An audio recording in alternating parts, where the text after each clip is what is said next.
How do you find the will to fight back against a world that wants to keep you sedated, average, and stuck in place? Join us for the tools and strategies you need to create a life of abundance, discipline, and high achievement. This is the Tactical Empire with Jeff Smith.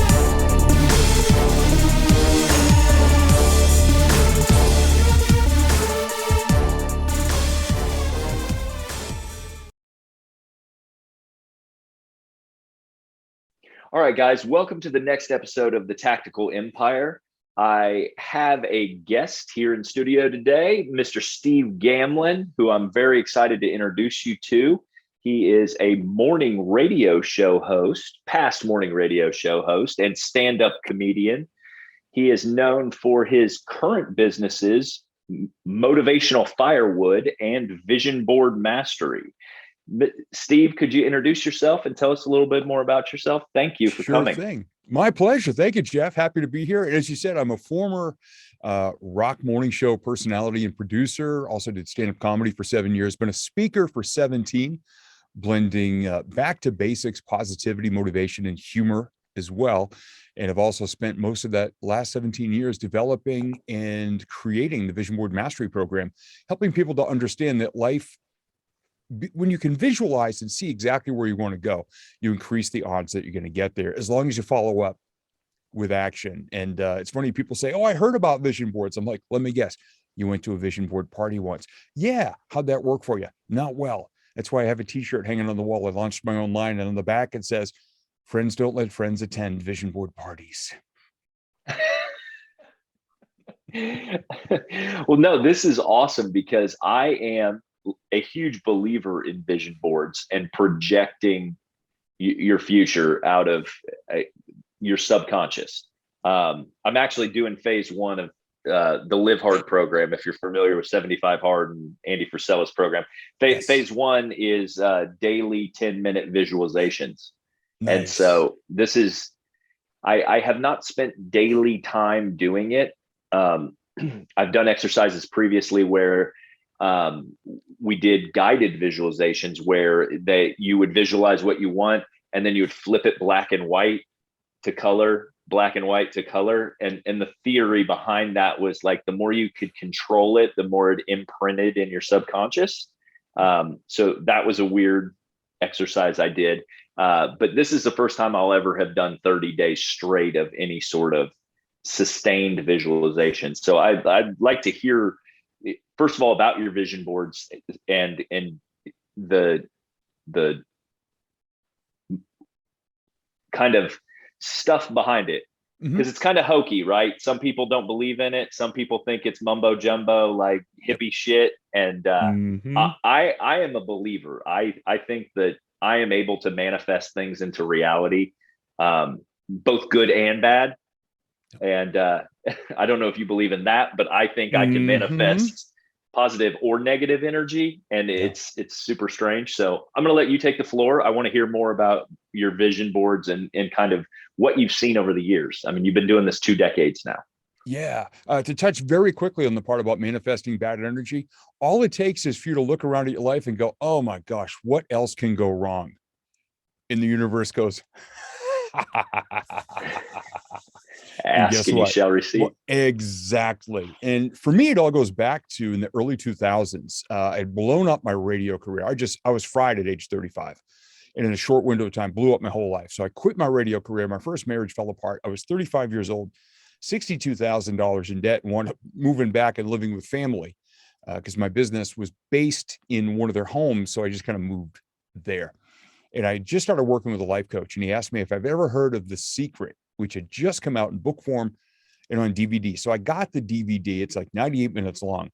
2/3 of the way through, for 3 minutes, there's this guy named John Assaraf that talks about this thing called vision boards and how he'd used them and how he'd manifested things in his life. And even though I didn't agree with everything The Secret said, because it had the genie and the magic lamp, your wish is my command, a little too fluffy for me. But I was fascinated by the use of setting a goal, having a picture of it, and at least knowing what direction you want to point your life in and going for it. And I started to build vision boards myself. I made 2 right off the bat, 2 of them.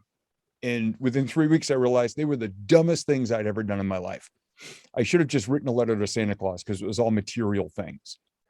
Because I was broke. I'm like, what do I want? I want a bunch of stuff. Yep. And then I realized 3 weeks later, I'm not even emotionally connected. I don't even care about anything on either of these two boards, except for me building my own recording studio, which is the only goal I actually achieved from that. So what I started to learn was all the different areas of our lives. And I work with a pretty standard, what's called the life wheel. And I've adapted it to talk about 8 major areas of life: your career, your finances, your physical health, your emotional well-being, your closest relationships, your ethics, morals, and values that guide you through your entire life, your spirituality and faith, if that's important to you, and your connection to the world in a real way. In a time of our lives when people are feeling so isolated, I believe connection is a huge component about our energy, about what we go for, and about our consistency and momentum that we build. Mm-hmm. So I started working in all of those areas, setting just at least one goal per year in each area, improving my health a bit, surrounding myself with people who make me happy, who I can help, and eating better, raising my rates and starting to actually get paid for the work I was doing. That was a big part of it early on. And all of these other things. And I started to see momentum, and I started to achieve things, and I started to be much more aware of opportunities. And it's the energy we put out. Like I said, if you put out the positive, you tend to stand a greater chance of attracting positive. If you put out the negative, you're going to find it, or it's going to find you. Mm-hmm. Either way. So I started being very aware of my attitude toward anything, how I reacted and responded to the world around me. And if it was bad, if I was kind of going down a bad road, I would know to correct myself before it became that big snowball going down the mountain with me saying things like, oh, what else can go wrong? And I just started to say, like, these little wins are happening. I'm like, all right, where can I go from here? What else can go right? How much higher can I climb? How much better can this get? How many more cool people can I surround myself with? And when I started to focus on that and be more aware, that doesn't just mean everything came to me. It's Mm-hmm. been a long road. But I Yeah. started to take a lot of notes. And over time, I started to coach other people on it. I started to do open to the public events, which I would never want to do again. Very, very difficult. And I started to get actually corporate clients bringing me in to work with their teams doing this. And when you see the energy that happens among a team inside of the company, not just going for their professional goals that are handed to them, but also their personal goals and becoming the best versions of themselves in the process, that's where it really started to go. And I've been doing that ever since. And then for entrepreneurs who were just a solopreneur or 1 or 2 people who said, Steve, we can't afford the corporate rates. Could you make an audio training of this, of what you do? And that's how that part of it came out. So you do guided vision exercises and things like that? Okay. Yep. Yeah. Awesome. We have 10 modules in the audio program, guiding people step by step by step by step, based on how I put my own life back together. And when you go to a vision board party, they say, hey, we're going to have wine, cheese, crackers, scissors, glue sticks, and glitter, and come get loaded and set your goals for the year. And, you can use the glue stick to put your eye back on after you drank wine and use the scissors. In my module, you don't gather pictures till module 7 out of 10. Okay. All this inner work that very few other people are doing sets you and points you in the right direction first. Understanding where you are now, where you want to go, why, which is a huge question. And then brainstorming and then narrowing it into what you really want, you're most emotionally connected to. Gather the pictures, frame them in such a way that they all lean on each other and they support each other for this big, wide, full-on picture of your life, personally and professionally, in all those 8 categories. And then you build your action plan after that. You start to understand the resources you'll need to get there. We can't just wish ourselves to be more confident, for example. Right. We can't wish ourselves that our dream princess or knight or queen or king is going to come into our lives. We've got to put ourselves out there, but we also have to keep our eyes facing forward and our antennae up to see the opportunities and then take action. Too many people are sitting on their couch wishing to win the lottery. They won't get off their butt and actually buy a ticket. You got to be a part of this process. Yeah. And that's a big part of my job, is to get people to understand you're an active player playing a role in everything that happens to you. Right. That's fascinating, because I teach vision with my guys as well. And a lot of what you said resonates with regards to the surface level materialistic things, and what they don't realize is that like that can never keep you going when the shit hits the fan. So like when things get hard or you don't want to do it anymore after 3 months, like the inevitable like setbacks start coming, and you can't stay on track. Most people can't stay on track for materialistic things, for that watch or that car.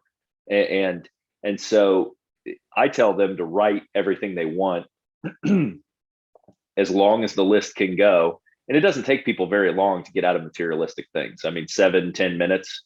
And then after that, you actually start writing stuff that resonates, like, hey, I want to start an orphanage, or I want to support inner city children, or I want to donate to veterans, or I want to start a nonprofit.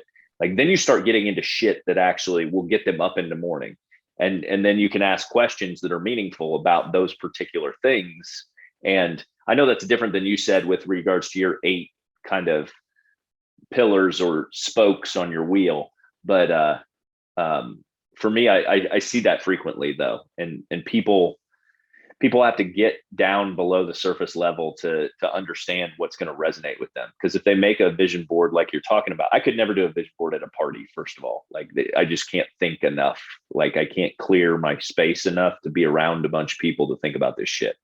So that would be super pressure filled. And yeah, you'd end up with like some pictures of cars and whatever. Yeah, well, you wind up with the vision board starter kit. If you ever seen, the motivational gurus, and I usually do the air quotes because I just roll my eyes at all those guru guys that are like, I'm here to tell you my 3 secret hacks to success. And they're leaning on a Lamborghini with a mansion and a yacht in the background, and all that stuff's rented in most of those videos anyway. Yeah. But see, that's what too many people are out there thinking success really is. And I love that you mentioned a nonprofit and helping veterans. My family and I started our nonprofit. It's called Bum Philanthropy. And one of the local shelters we helps homeless and in need veterans. And that's so much a part of what our goals are. Mm-hmm. And when you start to share that with other people, I mean, there was somebody inside of Apex today that said, oh, I would really love to give back at the holidays. Who's got a nonprofit? And I shot him a direct message and I said, hey, we got one. Here's what we do. And here's why. And he wired me $50. Yeah. See, when we start to share with these other people, the fabric that all of a sudden grows in the energy. And I love hearing that from people when they want to do something, especially when I watch somebody near them say, oh, I want the same thing. Or, oh, we've already done that. Hey, let me coach you a little bit. Let's have a conversation. You start to hear people at frequencies they've never operated at before. Mm-hmm. And it's amazing to watch. I've had CEOs and team leaders send me emails 3 weeks after a live vision board event in-house somewhere and say, the energy in this place is blowing the roof off since you were here. Everybody sees each other differently now, and they're supporting each other, not just their business goals, but they're actually interested in each other now. And I love hearing that, man. That's the ultimate win to me, is for it to be left different with a better energy for me, having been there and just shared some guidance so that now they're doing this on their own. And I've got one company, January, it's going to be my 13th year with them. And they videotape it every year. And I said, you can see the chronology of, my hair thinning over the past 13 years. Great. Thanks. And I said, you have all the videos. And they said, but there's nothing like when you're in the room, because we have new people every year that are part of the company. Mm-hmm. And there's nothing like being alive and hearing the way you explain it versus some YouTube person's video of throw pictures on a board and there's your future. Yeah. 100%. I understand. I think, what do you think? Why do you think this is so profound to people that you bring the concept to? I think they're looking for a much easier way, because with the speed of social media now and this whole quick fix mentality, I think so many people don't even understand the depth that they have to dig within themselves to actually create these things and understand what they really want versus what they're barraged with all day, whether it be reality TV or commercials or TV or movies or whatever. I just think we're working so quickly in the world right now that everybody thinks everything is instant. And they're very disappointed when they don't get something they want inside of a day or a week or a month, if it's a big goal. You know, I say this to people who are wanting to lose weight. I mean, I hit a high of 247 pounds a year ago and did not like it. I mean, I'm tall, but I was not feeling good. You know, you go to the gym for a week or 2 weeks and you realize you've lost 1.5 pounds in 2 weeks and you get disillusioned. Well, hey, this is a long-term game, man. It didn't take you a You week didn't get. to gain 60 pounds. It's not, you're not going to lose it in a week. Yep. Slow and steady wins the race. You create momentum, you develop better habits, you be disciplined. And you understand that in all 8 of those categories, you might have to make slight adjustments, even minutes a day, to make that goal happen. But it takes time, and you've got to be patient, and you got to be really, really nice to that person in your mirror on the journey. And that's where a lot of people go wrong. Mm-hmm. Mm-hmm. I took 2 things away from it, when I asked you the question. I think why does this seem like a new concept or foreign to most people that you introduce it to? Because it shouldn't be, right? And so you're bringing gifts to people, like which is a gift of awareness. And for me, I think the reason people don't understand it is because we are barraged with so much information constantly. I think what that does to the majority of people is keep them surface level on everything. The noisiness of life, social media, just how busy our lives are, how connected we are to everything. Like, I think that it allows you never to have to go deep. Like, imagine 20 years ago, I'm 42, so I have the benefit of growing up in kind of both eras, pre-computers, post-computers. And so think about sitting out in the woods camping with no devices. Like, people don't even do that anymore, that like the wilderness. Like, I don't even do it. I'm guilty of it. I love the outdoors. I go outdoors all the time, but I don't go outdoors without technology. Shit, I'm strapped on my wrist. I've got my GPS hooked to me at all times. I've got my phone. And so I'm guilty of it as well. But I also understand that, like, you do have to do that work, or you're going to run into problems in your life. I'm old enough to have run into a lot of those problems. Transitioning out of the military, all that different shit that I have went through in the last 15 years has really guided me to do a lot of deep introspective work. But I think most people, if you go through school, go to college, go to a corporate job, like, I mean, that's all set it and forget it for you. And like, they work 8 to 4, and like, then the noise of the world comes at them, sports and everything else that they can just lose themselves in. They don't really have to go where you're talking about. And so that's one facet of why I think people find these concepts a bit foreign in most settings. And then the second thing I would tell you is that I think the other reason why is because people are scared of their potential. And what you do, what I feel like I do in my role with my mastermind, like, I try to remove those limiting beliefs and give them permission to understand. Because I truly think at their core, every human being on the planet probably, their purpose is to have an impact on the world. Mm-hmm.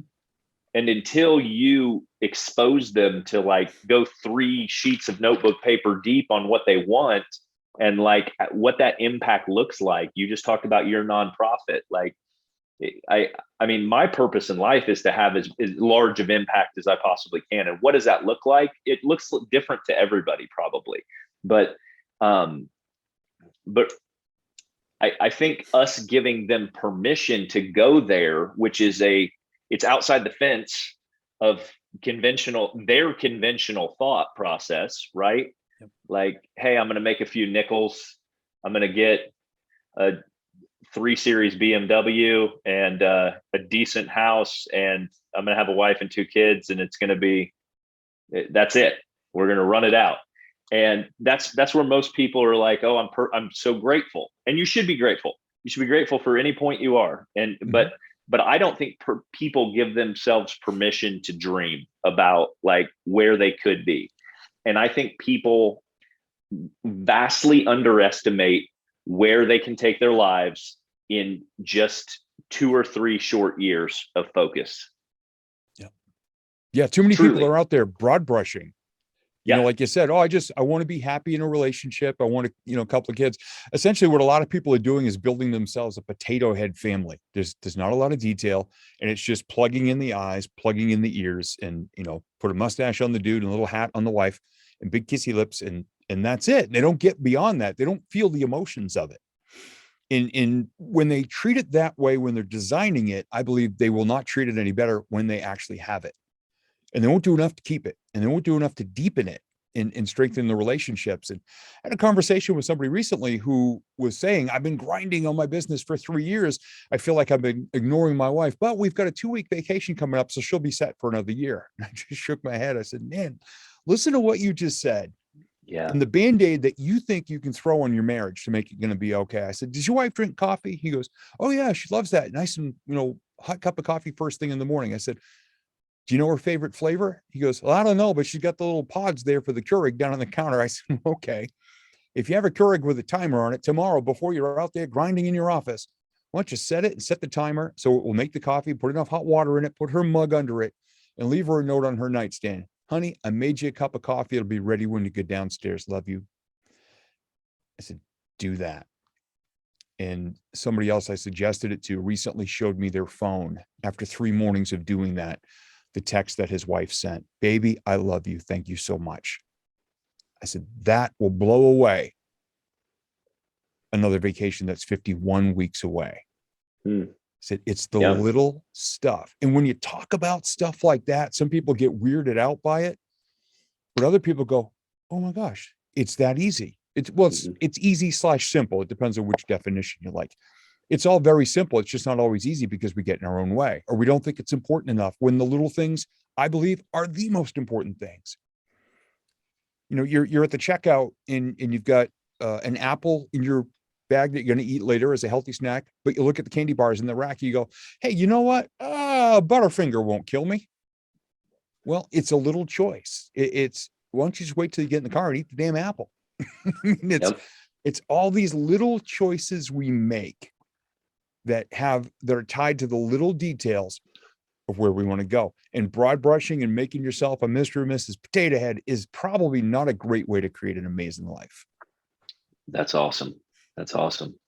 Yeah, my wife's love language is acts of service. And so I make her coffee every single morning that I'm in town, which is most mornings.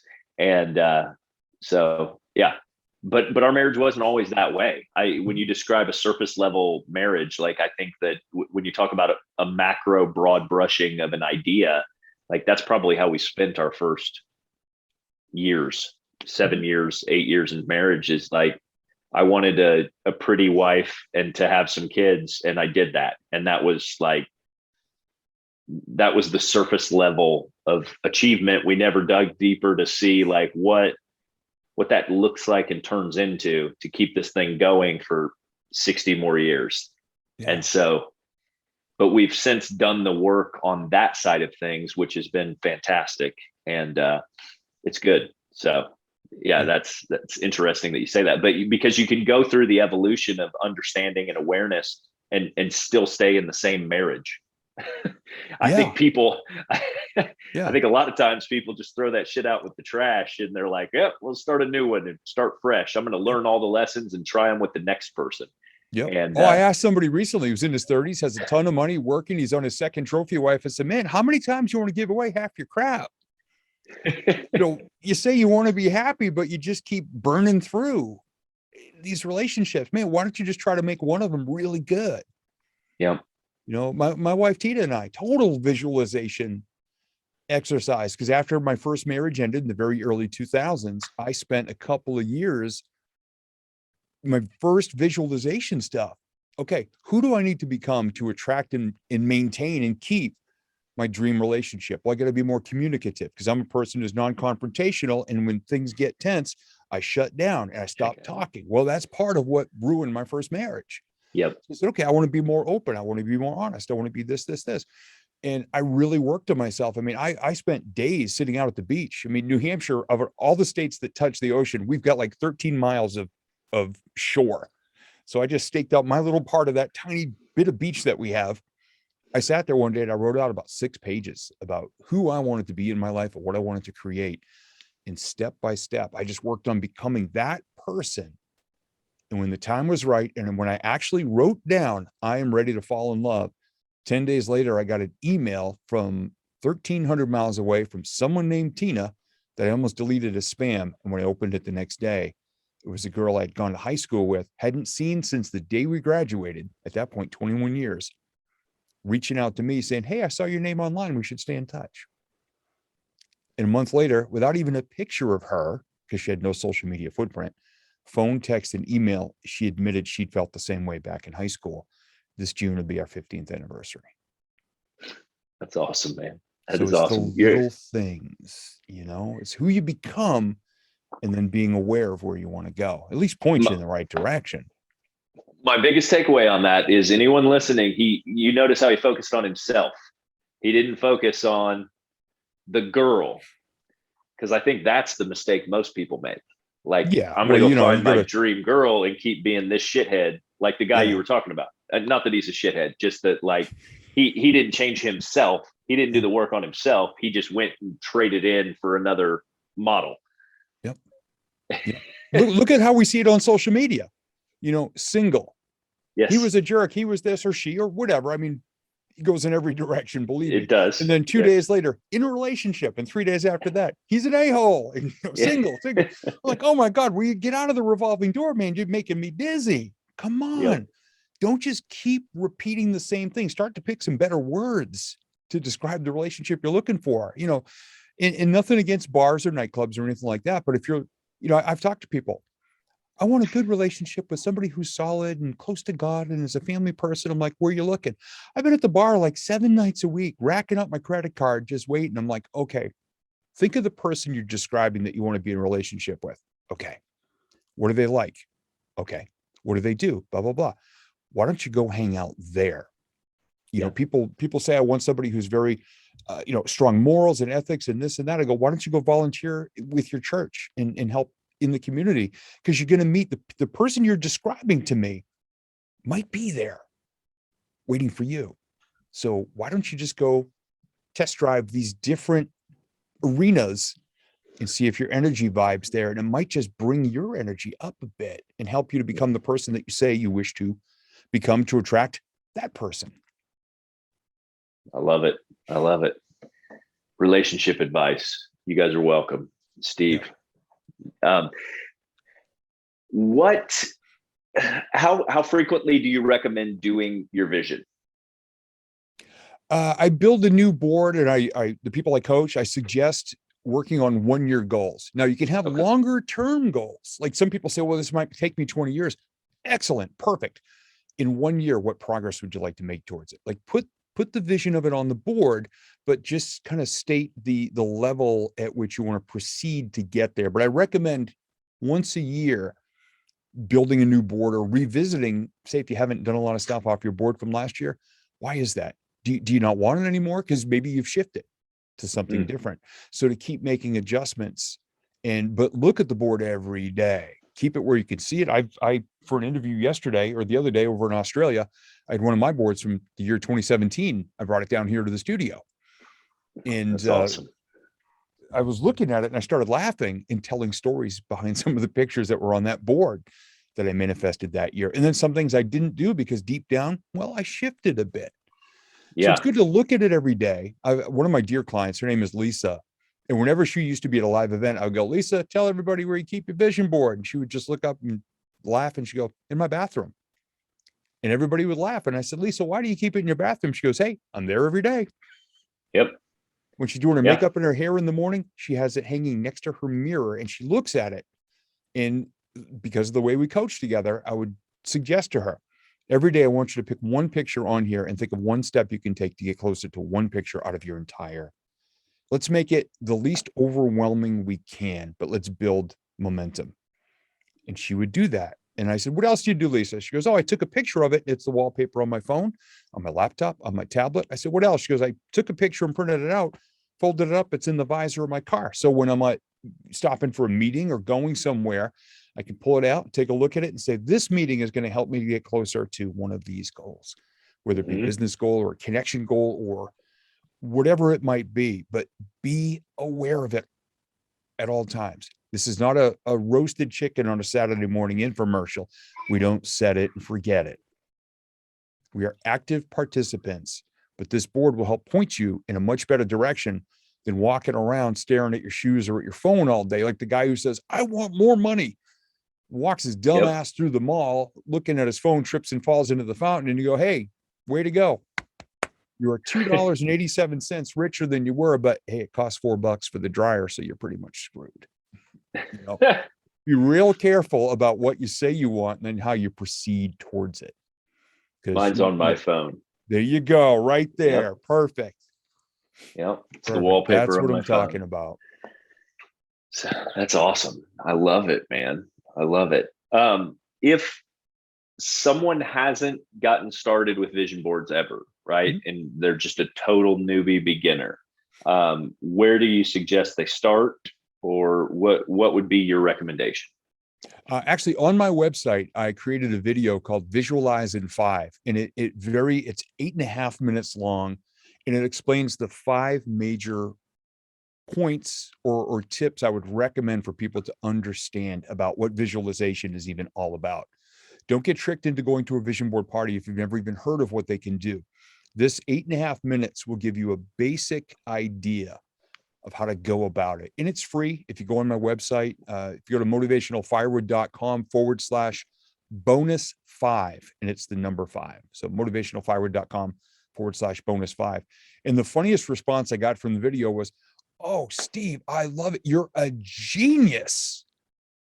Because I can hit snooze in the morning and listen to your video and just do that over and over because it's less than 9 minutes, like my snooze button. And I just shook my head. I go, you're killing me here. This is for you to pay attention to and learn from. I said, I'm not just trying to give you something to listen to while you're hitting snooze and wasting your life. And they just laugh. And they go, no, that's not what I meant. But I want to start off the day with something positive. I go, okay. But if you're listening to it 27 times in a row and you're getting up just in time for lunch, I said, you're missing the point of my work here. You're not marinating, you're lazy. So I said, just take that out. But yeah, it's a quick video, but it's one of the things I've created that I'm actually most proud of. Cool. It's a little game changer for a lot of people so far. Well, I would love more people to understand the concept and get into it. So the fact that you have a resource is huge. And that was bonus 5, motivational firewood /bonus5, right? Yes. And it's the number 5, bonus number 5. Yeah. Got it. Well, man, do you want to tell us more about your nonprofit? Sure. Tell me about that. Where did that come from? It's called Bum Philanthropy because when we were kids, my sister and I, she's about 16 months younger than I am. Our mom always said, and we were like 9-10 years old. And she said, someday I want to buy a building on some land and I want to invite a bunch of homeless veterans or in need veterans to come and rehab the whole thing. And then they can live there. We'll grow a garden. We'll have job training. We'll have addiction counseling. We'll have, no particular religion, but we'll have some faith-based things for them to be a part of and get themselves back together. Well, we were never quite able to swing it to do all that. And about 10 years ago, my mom saw a newspaper article in the town we grew up in, which is a couple towns away from me now. She said, there's a place called Liberty House that does everything I said I wanted to do way back then. Do you want to maybe make them some bag lunches or volunteer or do stuff for them? So this thing that we thought we had to manifest, somebody else was already doing it. We've been a part of it ever since. And somebody said, well, oh gosh, who do we thank for this stuff? And I said, well, it's my family and I. And someone said, you should form a nonprofit. And they said, you got to give it a name. And somebody just asked me, one of my coaches said, what's your aspiration in life? And I said, I want to be a beach bum because I just learned how to surf. And just that whole vibe of a beach bum to me is just so appealing and so cool and laid back. So we called it Bum Philanthropy. And about a year ago, it became an official 501c3. Okay. And we've been so proud. But at one point, from 3 little kitchens, we were giving 1,500 bag lunches a year to the place that helped the homeless and in need veterans. And it just has brought us so much joy that we now use it to educate other people about how easy it is to give. Was the process, how long did your 501c3 take to get up and going? Well, it took a little over a year because unfortunately we lost our dad in October of 2018. And so my sister and I, we just kind of sat on the paperwork for a bit as we're supporting our family and kind of keeping things together. But my sister, I always joke, I say, she got the brains and I got the cool job. You know, I got the personality, creativity, and she's very, very intelligent. She's an accountant. She got her CPA because she was bored and challenged herself to get her CPA. She got like a 91 on the exam where most people fail. Yeah. So she did all the paperwork. It is a lot of hurdles. We're still going through stuff with the IRS and their regulations and all that. But it's given us the legitimacy for other people to now hear about what we're doing and asking if they can make donations, which legally we could not accept prior to that. Right. But that's become just a wonderful bit of energy of people saying, well, Steve, I don't know what to do in our community, but we love the little stuff that you do because it's boots on the ground. I mean, we're part of all of these things that we do. We're not just mailing checks around. Right. And that energy and vibe has really been huge for me and for all of our family as well, to the point where our mom and our stepmom are joking that they're going to buy a food truck and start making food. I'm like, we can't afford a food truck. But every conversation that we're all together now, they go, we saw a food truck for sale. It's a little used. Do you know Patrick? Do you know Patrick Bolaños? I know the name, yes, inside of Apex. Yeah, you got to hook up with him. He's here in Houston. He builds them and outfits them. Yeah, I don't dare mention his name to my mom and stepmom because they will circle right around me and say, hey, Patrick, you know who Steve Gamlin is? Yeah, the vision board guy. Well, we have a food truck on our vision board. They're going to take me down with my own weapon, but most definitely you know what's going to happen is we're going to find somebody up here who does have one and we're going to rent it maybe one day a month. And we're going to make that part of, leveraging your connections and relationships is huge. Yeah. We never have to do everything all by ourselves. And that's what I love about being inside of Apex and now the Apex Accelerator program as well, because I'm just surrounding myself with these amazing human beings who are making my life so much richer. Well, I've put on charity events before where I've brought out a food truck and I've footed the bill for it. And sometimes like all they want is like $500 or $600 guaranteed for their day. And so like you could just let the food truck guy come out, park him on a corner and then post it on social media and tell him you'll give him $600 and everything over and above you want to go to your charity. Yeah. Yeah. Then you don't have to cook or you don't have to do anything like that. They're doing their specialized stuff, still kicking out the good barbecue and or whatever. Yep. Oh, our mom and stepmom once a month, they go to this one other shelter and they bake their brains out and they go and they serve dessert or treat to all these homeless folks that are in there staying warm. Last week, they delivered 70 mini banana breads wrapped in red Christmas foil with a candy cane and a little note. And they were almost in tears when they left the place because that's what being a beach bum is all about. It's not just doing stuff. It's immersing yourself in just human connection and leaving as many situations as you can better than you find them, which is my rule in life to do. I love it. Yeah. Huge impact. I love it. I love it, man. Where can people find you, Steve?